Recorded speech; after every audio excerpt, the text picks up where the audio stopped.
Hello friends, मैं हूं विनीता शर्मा। और जैसा कि मैं हमेशा कहती हूं, कर्म करो ऐसा कि दुनिया आपसे प्रेरणा ले।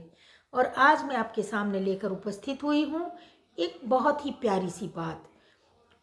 जो हम नहीं कर सकते वो ईश्वर कर देता है, लेकिन हमारे भाव, हमारी भावना, हमारी इच्छाएं सच्ची होनी चाहिए। एक बार की बात है कि दुर्योधन ने हर भरसक कोशिश की थी पांडवों को मारने की। और इस कड़ी में उसने एक लाक्षागृह का निर्माण करवाया था, जो लाख से बुना हुआ भवन था।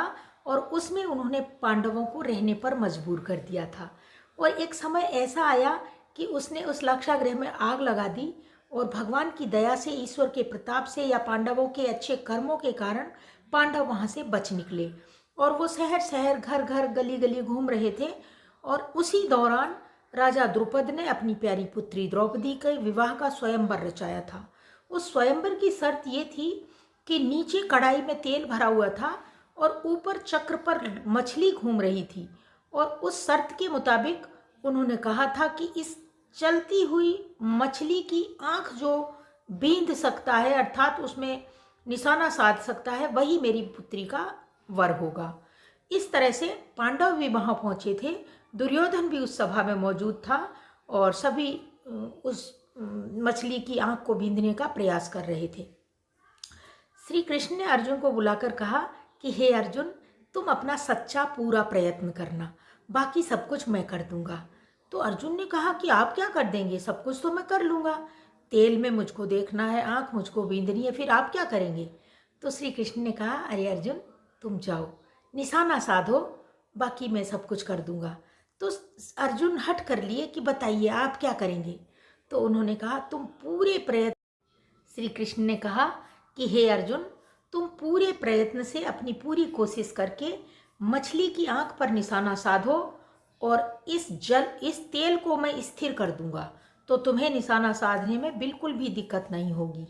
तो श्री अर्जुन ने वैसा ही किया और श्री कृष्ण ने तेल को स्थिर कर दिया। तेल बिल्कुल भी हिल नहीं पा रहा था।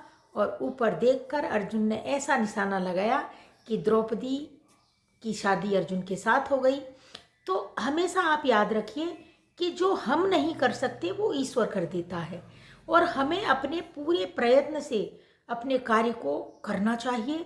यदि हम अपनी मेहनत नहीं करते हैं, हम दूसरों के भरोसे रहते हैं, तो हमारे काम कभी सफल नहीं हो सकते।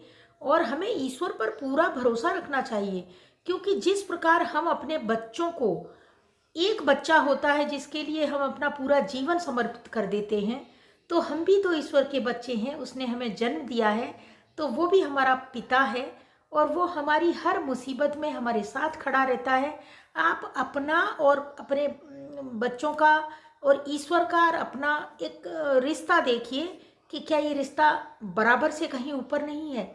हम जो नहीं कर पाते हैं अपने बच्चों के लिए, वो ईश्वर बहुत सहज और सरल रूप में हमारे लिए कर देता है। हमें ईश्वर को हर वक्त धन्यवाद करना चाहिए, क्योंकि हम बहुतों से बेटर हैं। और हमें हमेशा ये कोशिश करनी चाहिए कि हमारे पास जितना अधिक है, हम दूसरों की मदद करें, दूसरों की सहायता करें। 18 पुराणों में व्यास जी ने केवल 2 ही बातें समझाई हैं। परोपकार करना पाप पुण्य है और किसी को सताना पाप है। बस यदि हम ये अपने जीवन में 2 चीज़ें अपना लेते हैं, तो आप समझ लीजिए आपने 18 पुराणों को पढ़ लिया है